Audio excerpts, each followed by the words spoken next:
Again, we shouldn't dwell on Yeah. this either. Just gotta throw in my 2 cents as usual. Okay. Well, thank you. Thank you for that. Thanks, Peter. Also, Doug, I wanted to talk to you because I figured you would know somebody who would have access to the road to Shipman Beach, as far as potentially organizing some sort of beach cleanup where we walk in along the coastline, you know, spaced out, and do some cleaning on the way down this month, because this is, you know, coastal cleanup month essentially. So right now, the beach trail is closed, and the beach itself is closed as a part of the closure that the mayor has on tap through the end of September.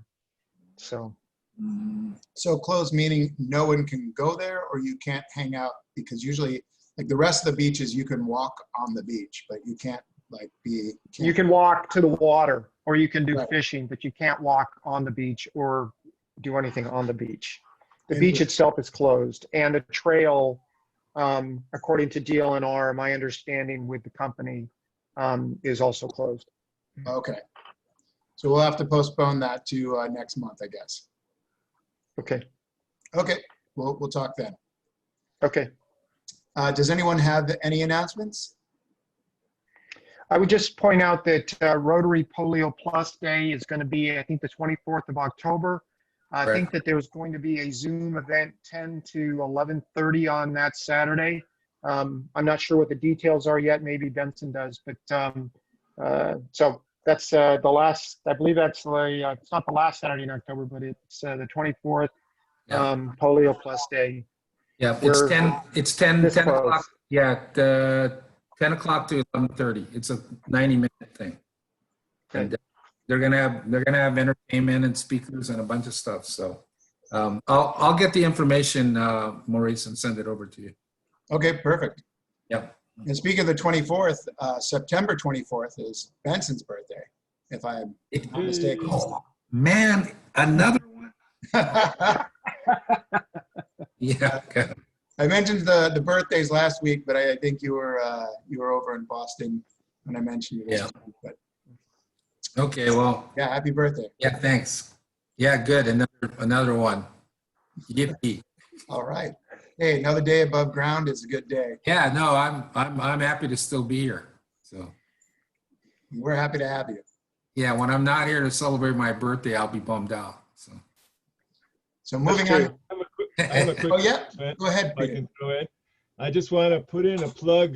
Charlene, I think I forget what meeting it was, but somehow she mentioned that Audrey had made a bunch of these masks from leftover Rotary shirts and stuff from Jim or wherever she got them from. And so I asked for one, and I got one from Charlene. I offered to pay her $10, but she wouldn't take it. But it is fabulous. It's amazing we have somebody who's so talented. That little mask is like got 6 separate pieces, and the stitching is so neat and tight with the back, and it just fits perfectly, and it's breathing.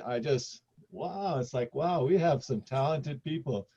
And although Audrey's not technically a member of our club, historically she's had such an impact here. She probably is a lifetime type of member, but I just wanted to throw that out. And if anybody needs one, I would give Charlene a call before they go, because boy, I tell you, they're really something.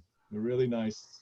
Well, where are they, Peter? Where aren't you going to model? I'll go run out into my truck. I leave He's gonna model. He gone. He gone. You gotta wear them for the whole meeting now. Keith must be from Missouri. Show me. Yeah, sure. Well, Hey, if Peter's gone, why don't we move on to Happy Dollars? Anybody have Happy Dollars today? Yeah, I got 10 happy dollars because it looks like it's still early though. I'm probably gonna have another birthday on Thursday, so I'm gonna give 10 happy dollars for every 66 years. So. That's awesome. Oh, Nice. sorry, forgot. My son took my truck. Oh man! All Uh, right. Hopefully he'll come back. He's actually should have been back already. Yeah, so next time. Well, see, the thing is, Peter, is that it would have hid that. I'm really hoping that you don't get rid of the COVID beard. That is a nice beard. Yeah. Thank you, thank you. It's not a unanimous opinion on your behalf, I must say, though. What? You're not I going for appreciate any support I can get. Yeah. Yeah, well, I vote for the I said ZZ that I'm Top. not putting my tooth back in, too.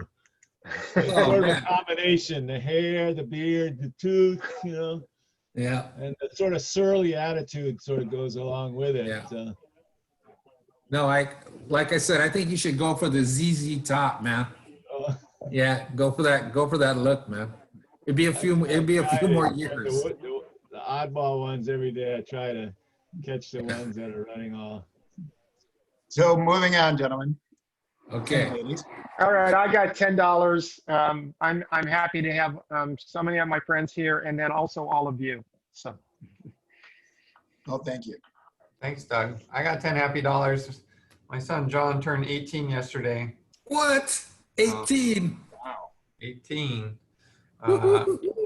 And so, yeah, celebrating that. Happy birthday. Cool, Of man. course, you ask him what he wants, and he goes, I don't know. All he wants is money. Yeah, I don't know. Give me some cash, baby. Can't blame him. I have 5 happy dollars on the Sun train. I'm really proud of my son who's 8. He's been doing these math sheets all day, just like chugging through them. Right now he's playing this game called Code Spark that teaches kids how to code. So he's designing video games that other kids get to play, and then he plays other kids' games, and it's like career stuff, really. So anyway, 5 happy dollars for this new weird normal homeschool experience. Awesome. I'm 5 happy dollars happy. My older son Grant, he's a engineer at Northrop Grumman Aerospace Company. His birthday is today. 27 years old. Holy cow. How did he get that old and you're still so young? I don't know. Yeah. Exactly what I was thinking. Anybody else happy dollars? Okay. Well, I have 5 happy dollars for this amazing kombucha that I'm drinking. That's Leah made. It's not showing up because it's clear. It looks like I've got something invisible in my hand. Yeah. But some great cherry kombucha that Leah made. And also, Leah's been doing most of the graphics, all the graphics, I mean, and most of the work as far as getting stuff up on the website, which has been a great help to me. Yeah, it's phenomenal. Looks super great. So. Yeah, she's done an excellent job with that. So should be more, but 5 happy dollars because I'm also moving this week. So yeah, it's about an 8-minute walk from where we are. So if, once upon a time in Chicago, I had a bicycle trailer that I welded up myself that I could haul 800 pounds on with behind my 10-speed.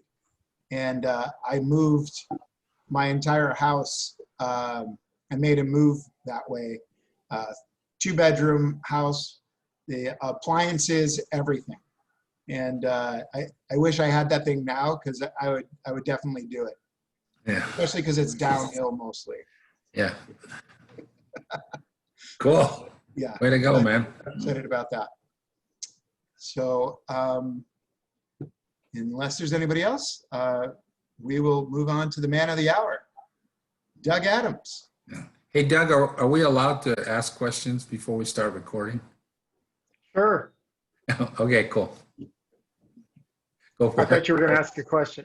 No. I mean, after you're done, because I know that this is going to be on the county thing. No. If there's questions, that'd be great because other folks may have questions, and so if I haven't covered what needs to be covered, then I'm sure that you will figure that out and ask appropriate questions. So Yeah. that'd be great. And And just so for everybody else who maybe didn't hear that, we're obviously recording, as you can see the recording in the thing, but I'm also going to use this then as a county information education video on the charter amendments. So once I clean this up, remove myself, and then send it to I'll send it over to the county and they'll put it on their Facebook site or website or something like that so that folks can look at it if they have any questions and be even more confused afterwards.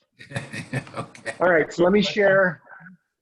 Go ahead. Good question, Doug. Did you, I have a vague thing in the back of my mind that you might have sent out something with the 10 or 11 issues that are up. Do we have it summarized somewhere? Was there anything you had emailed out previously, or am I just somewhere else I saw that list? You probably saw that list somewhere else. It was in the paper. The 16 Yeah. questions were in the paper. And yeah, but I haven't sent anything out. But I am going to use, you're going to see each of the questions in more detail than you possibly could want here in the next few minutes. So I just saw it zoom in on the important ones. Okay, no, I just Let's thought see. in my mind, I thought, hey, I remember seeing something. Did you mail it? right. Alrighty, let's see. I'm going to do what I've been told, pin myself, and then put the speaker up here. Let's see if this will work properly. And oh no. Look at that, amazing. Okay. So welcome to this presentation, the 2018-2020 Hawaii County Charter Commission. I'm Doug Adams, the chair of that commission. I'm going to talk to you today about the ballot questions that are on the November 3rd ballot for proposed amendments to the Hawaii County Charter. Make sure I do this right. So before I get into proposal number one, actually question number one, many of you may have seen in the paper recently all of the questions. It was in an insert. And then if you have taken the opportunity, which you can do, is you can go and take a look. If you go to the state elections webpage, there is an opportunity to take a look at what the ballot for where you live looks like. So I've actually pulled, I printed one out for myself. It showed the presidential race, the congressional race here on the island, as well as the mayoral race, and a couple of other things. And then you turn it over, flip it over, and there's all 16 questions associated with proposed amendments to our Hawaii County Charter. So I'm going to talk to you today about each of those. And if you have questions, go ahead and let me know. I don't see you at the moment. So by all means, go ahead and interrupt me if there's something that you need to do that you want me to ask a question on. I'd be more than happy to answer them in the middle of this, or we can wait till the end as well. Okay, so proposal number one relates to the technical, linguistic, and grammatical revisions of the charter. And what it says is, shall the charter of the County of Hawaii be amended by making various technical, linguistic, and grammatical revisions throughout the charter. And so this essentially, there's a variety of things that the Charter Commission looked at, some really small things, if you will, but that are necessary to make sure that the charter is consistent and that it is accurate and precise. And so we have things where it clarifies what district representation is. The definition was a little bit unclear, and so we're clearing that up. It identifies the county auditor. There was some confusion that it might be legislative only in the name, so this clarifies that. It also introduces the fact information technology terminology. We were back in the data processing language, and that just, we've moved past that. And then there's been some transitional language and also some word usage in there. It also removes a requirement in petitions that citizens can submit for the requirement for the last four social security numbers, because that no longer is a requirement and it should not actually be included in there. So let me just continue to move on. There we go. Proposal number two. This relates to council meeting locations. Shall the charter be amended to require that the council hold an equal number of its regularly scheduled meetings in East Hawaii and West Hawaii? What this does is this actually just clarifies and also puts into the charter, it systematizes the practice. Right now that they're doing it, once they put West Hawaii Civic Center up, they then began the practice of actually having scheduled meetings each month in both locations, Hilo and in Kona Kailua Kona. And so this helps clarify that within the charter.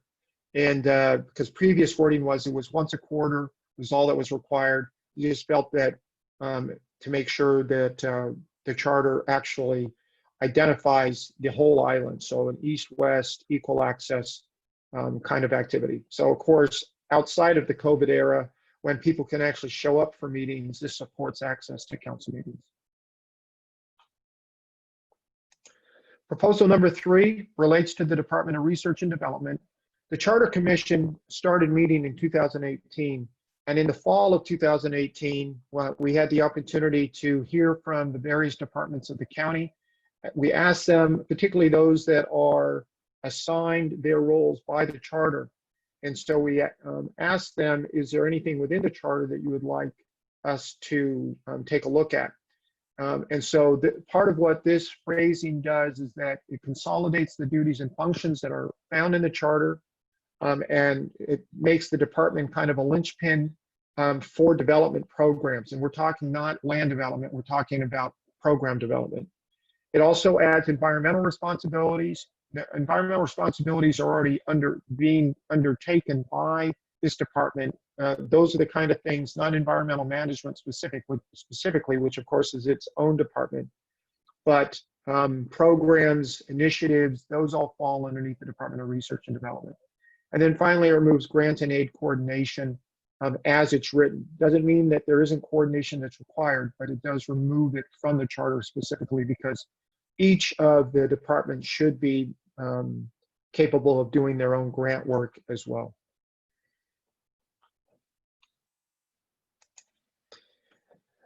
Relating to the authority of the police and fire commissions, what this essentially does is that this allows for the police and the fire commission to be able to discipline the police chief and the fire chief respectively.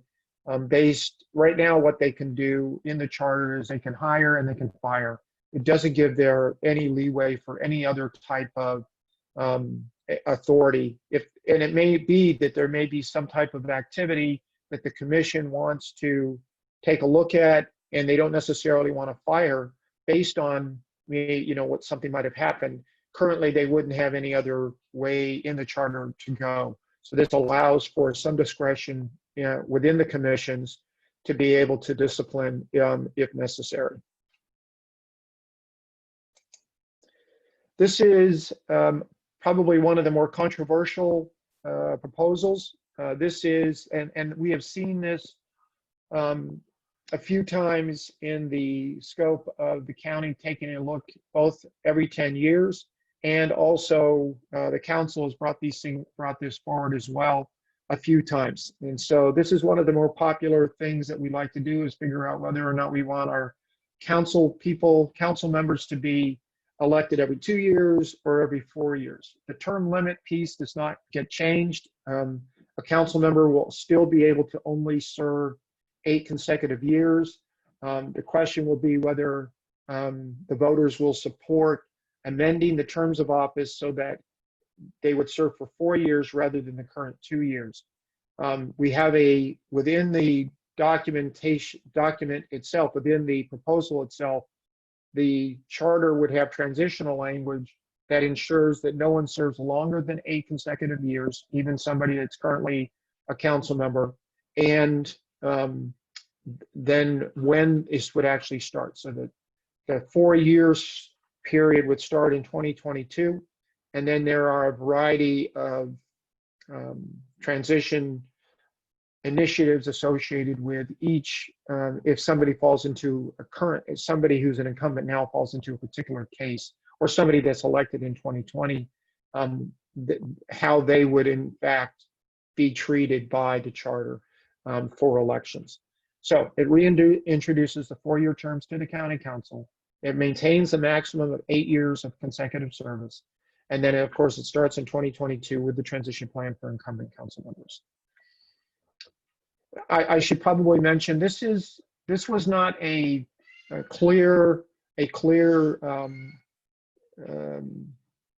necessarily a clear. All 11 of us agreed on this necessarily going forward. We actually had an ad hoc committee that took a look at this as well. Part of this was, if you are 2 years, the thought is that maybe you're more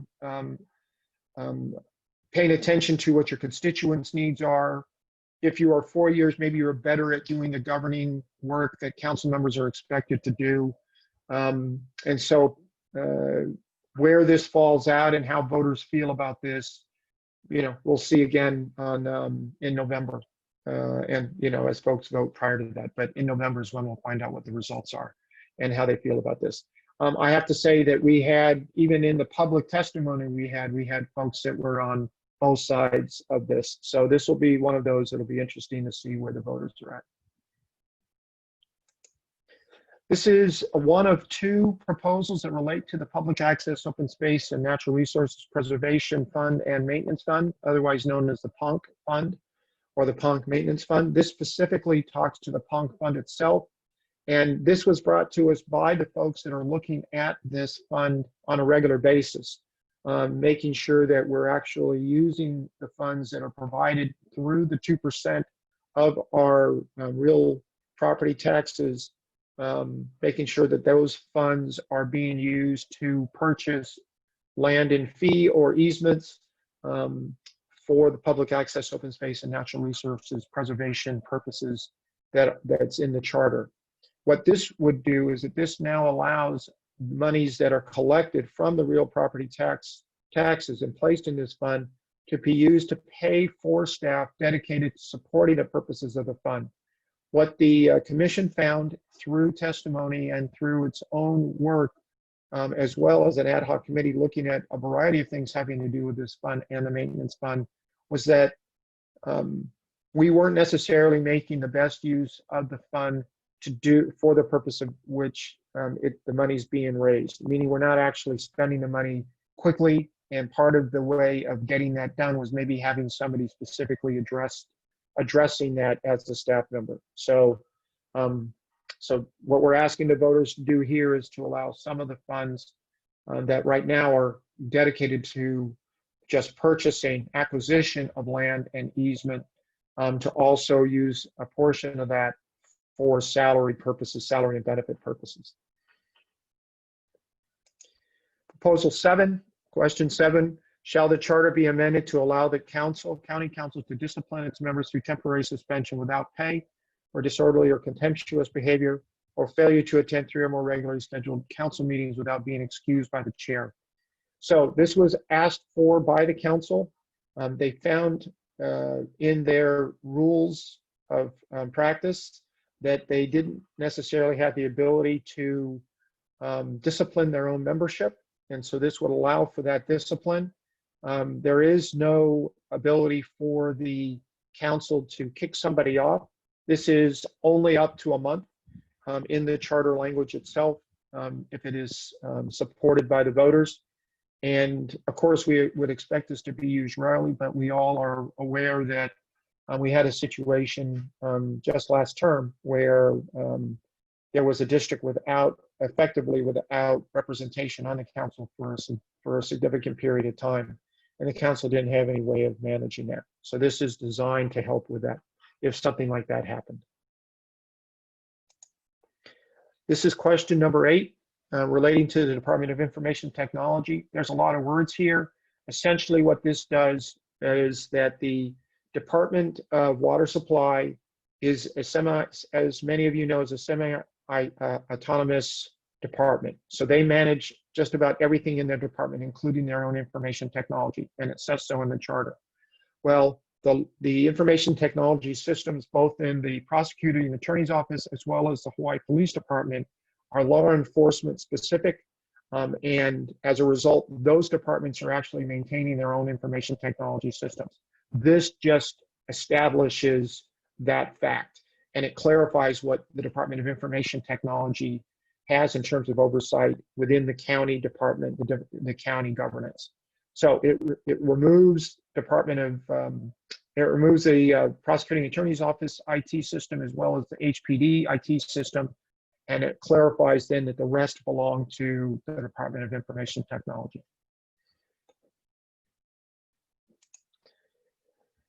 This is relating to the establishment of a disaster and emergency fund. Some of you may have seen an article on this. I think that the paper actually focused on this particular piece a little bit stronger than maybe some of the other questions out there. And essentially what this does is that there is a disaster emergency fund currently set up by ordinance, but it's around 250,000 that is allotted, and the charter, members of the Charter Commission and members of the public felt that we really needed to pay attention, particularly over the last decade, where we have seen that natural disasters can have a significant impact on our county and its finances. We need to be prepared. And so this would establish within the charter a fund, which the fund would be funded by an annual appropriation of about 1%, of a minimum of 1% of the real property tax revenues that comes in a particular year. So we are cognizant as a commission that we are talking about taking 1% of the revenues off the top, just as the PONG fund has taken 2% off the top. But we felt that this in particular was one of those things that is county government's job. The other piece of this is that, as you may have seen in the paper, there's about 6 million currently in the fund, even though we only put around 250,000 a year into it from, and there's not a requirement to do it, but and that comes from the fact that monies that are spent by the county are then reimbursed by FEMA. So what happens is that we do have to make sure that what this would do is make sure that we have enough to spend initially, particularly in an event of a natural disaster that of considerable impact. And so something that might be more than just one area of the island, might be island-wide or half of the island. And so where we would definitely need to have the capability to fund particular activities and not wait for the state or the federal government to do so. So that's all the things that are talked about in here are really narrowing what the funds could be used for. It's designed to focus on natural disaster and emergencies by the county. The 10th question that's going to be on the ballot is it's another PONC issue. So this has to do with the maintenance fund. And if you're going to take a look at any of the charter, probably shouldn't say this. If you're going to take a look at any of the charter questions and what they look like in the charter themselves, this might be one to take a look at. There are many changes within this particular charter article having to do with the maintenance fund. Specifically, though, the primary issues are taking the management responsibilities for the maintenance fund and the maintenance of the PONC areas from Parks and Recreation to the Department of Finance.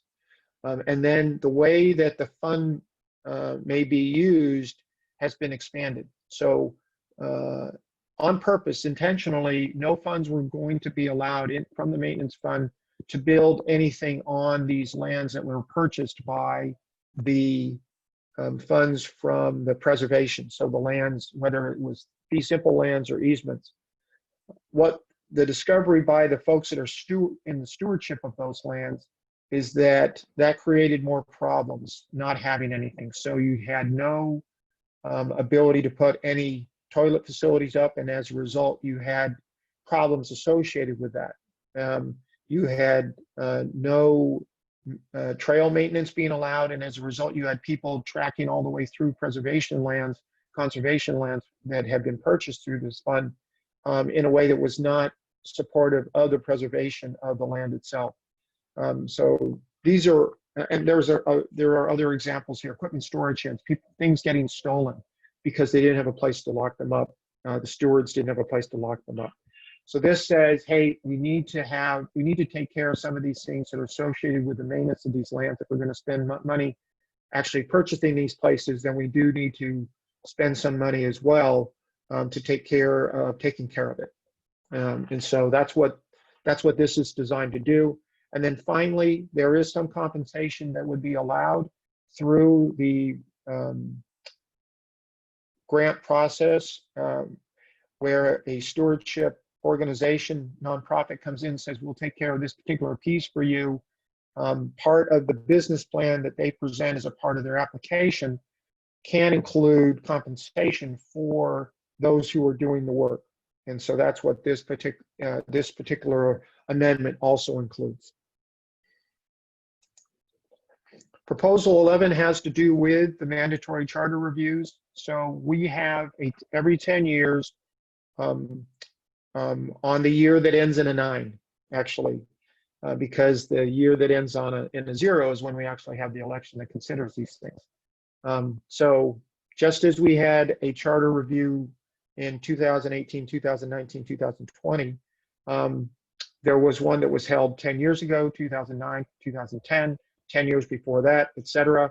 And in taking a look at what the charter says about that review, we saw that there was some discrepancy between what the charter was saying and some gaps, some holes, if you will, between what the charter was saying at the county level and what the HRS Hawaii Revised Statutes was saying at the state level. And so what this particular amendment does is that it consolidates and aligns the charter review process, particularly moves the formation of the commission to January of the year beginning in 9 before the election, before the consideration of any ballot questions, which would be almost 2 years later. Right now, our particular charter started in the summer of 2018, so we've been at this for almost 2.5 years. Yet, HRS says we can only actually do some of the work within a year, where we have a limit on a year. So this is designed to help us get the charter and HRS in concert.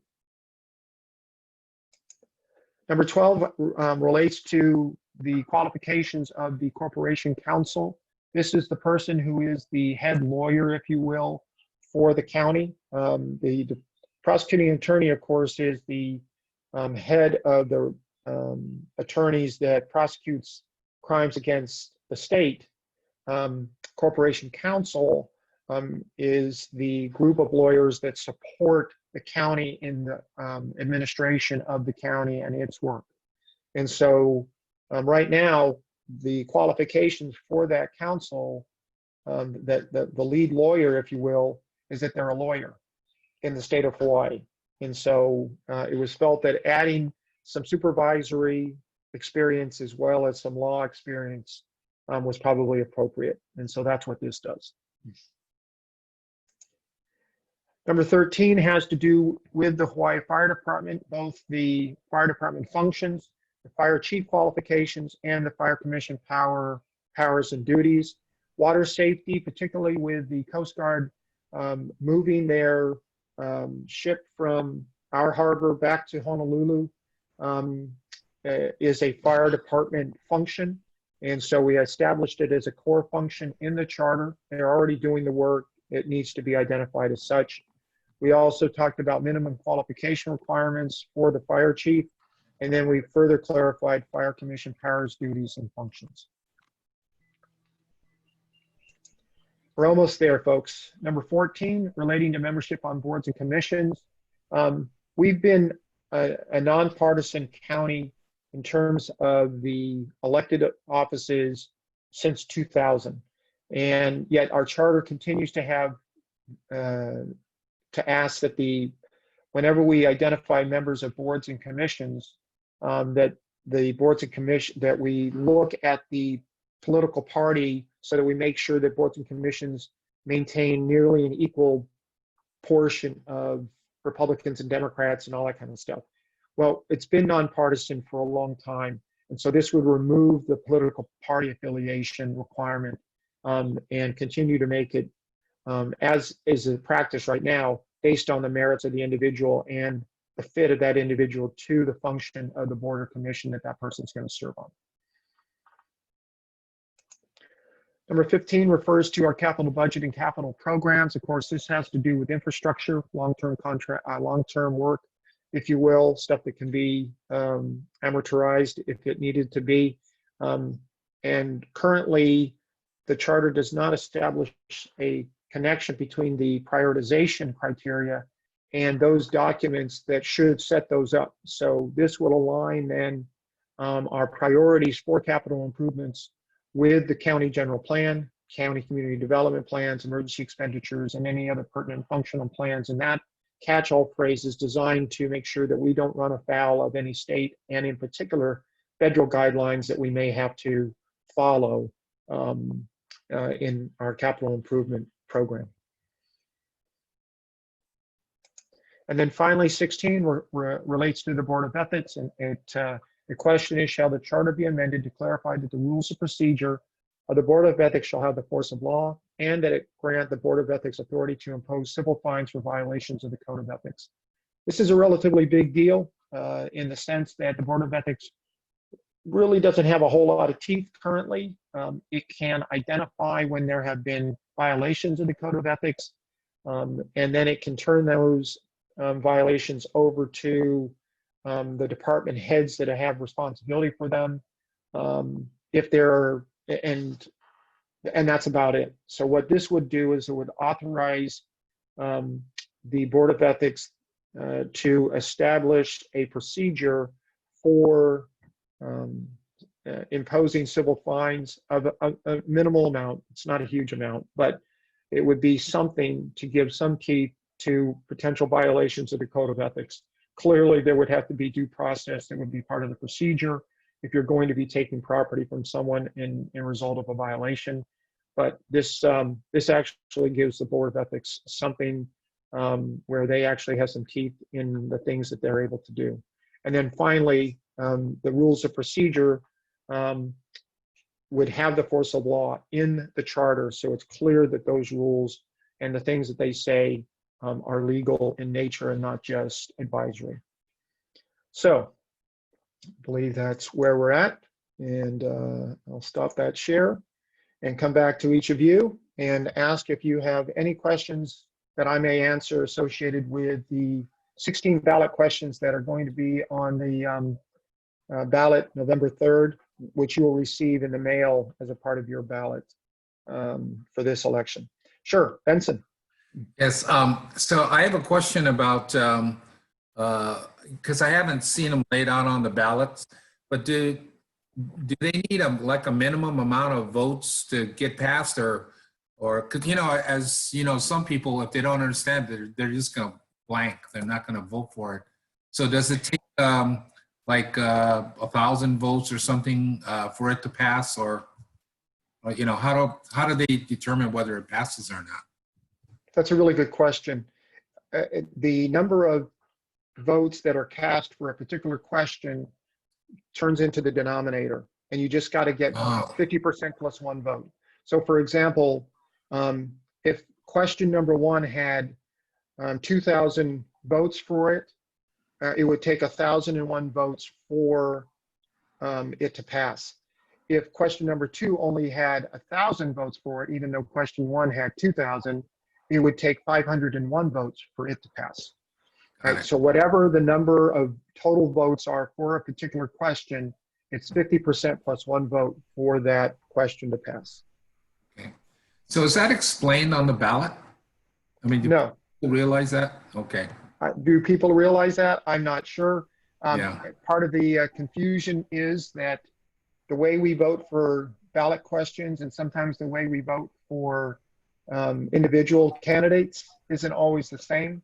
I'm not going to get into which is which. I can tell you that when it comes to the ballot questions, it is as what I just talked about. Okay, great. Thanks. Good answer. Thank you. Sure. 2 quick questions for you, Doug. Sure. First one is, I would assume these are all recommendations from your group in terms of voting yes on all these things? Right. So the way that worked, Keith, is that the commission had to run through the process, and actually, much like the council has to go through 3 readings, we essentially had to go through 3 readings of each of these to eventually get to a full recommendation. And then those amendments, and the amendments themselves, and then the amendments went to the council. The council then reviewed them, and the council actually came back with changes to 1, which the commission then accepted. We didn't have to, but we did. And so once we accepted all of the amendments, then the commission had to develop the ballot questions, which is what I just went through for you. But each of those questions, the commission voted on and had to approve with a majority vote on. And back to Benson's question briefly, the way that vote worked is that it was a minimum number. We had to have, because our commission is composed of 11 members, for each of the votes on substantive issues, such as whether to go forward with an amendment or not, it had to be at least 6 people.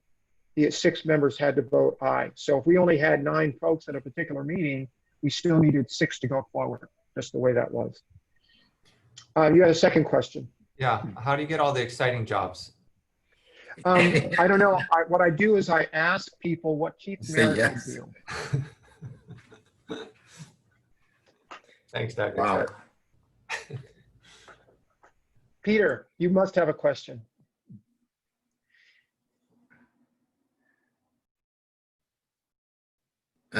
You gotta unmute yourself, Pete. Okay, there we go. I'm wondering if the Rotary Club of South Hilo is interested enough to develop recommendations on anything, and if we can post and say, this is what we recommend our members vote on. Yeah, that's a good Wouldn't that be question. political? Well, you're a 501c4, right? So Yeah. I don't know. You'd have to take a look at whether or not that precludes offering. You're not actually looking at candidates. So it may be that you're able to put your voice out on some of these questions, frankly. No, it's just sort of, I'm not, Yeah. none of the issues really interest me necessarily, what I heard, but just in general, the concept, I a little bit wonder about. Right, right. I think that's fair. And I actually, and I speak to that briefly, you know, this is the charter. This is kind of the constitution, if you will, of our county, kind of thing. It doesn't get looked at that often. It's supposed to serve, frankly, as a overarching foundation, to mix my metaphors.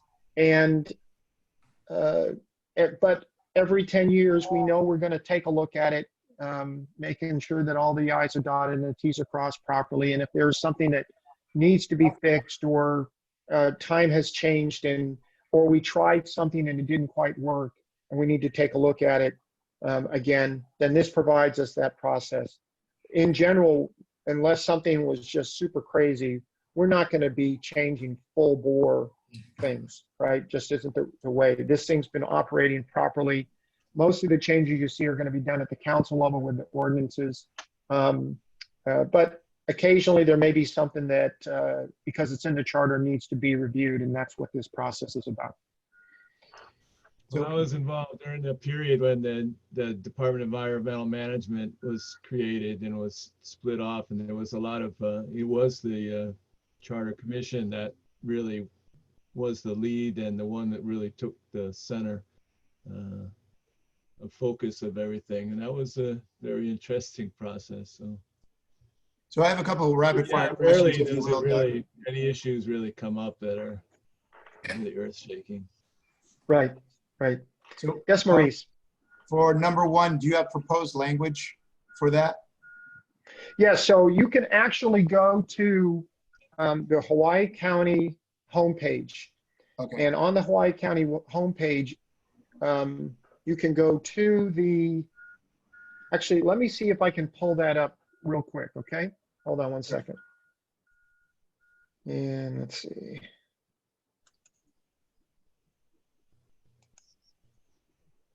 Well, while you're pulling it out, I'll tell you my second I question. probably had this up already. So we're looking at, having meetings over on the west side, but why not north and south too? In order to include members of like Ka'u and Kohala.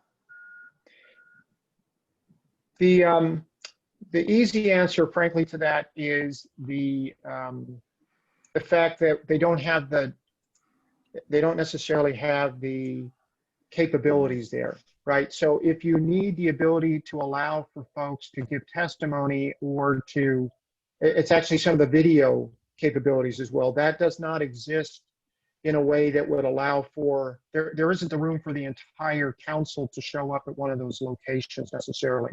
They are using those locations for public testimony. So there is video capability to do that, but it really has to do with what's the capability to manage the entire council to go to those places. So if you build something, then sure, then that would be a potential place to go. But I don't see that that's necessarily high on the list. So let me share my screen briefly to show you this. All right, so you should see now, this is on the Hawaii County site, our county site. And if you go to the home page and then you go up to our county, this line right up here, you'll see underneath legislative 2020 ballot charter questions. I would point out also fiscal impact statements is right below it. And we didn't talk about that, but I will shortly.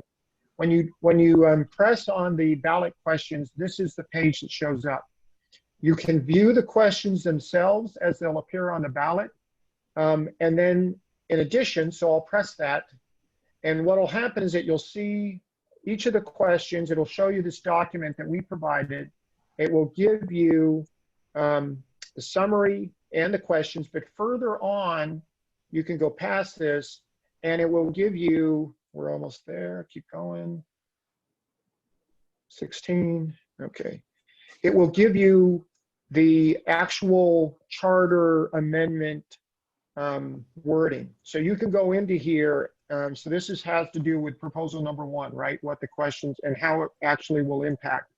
So you can see that there are, within each of the articles, there are some things that need to change. This gives you what that wording is, and you can go through each of the questions as well to determine what they are. And so this is available to you from the website. If you go back, let me see if I can do that. Actually, let's not do that. Okay, here we go. So if you go to the fiscal impact, the fiscal impact statements is a brand new requirement in the charter that was put there in 2018 by the voters, and they actually, that was something that the county council put in there that the voters approved, and this is prepared by the Department of Finance.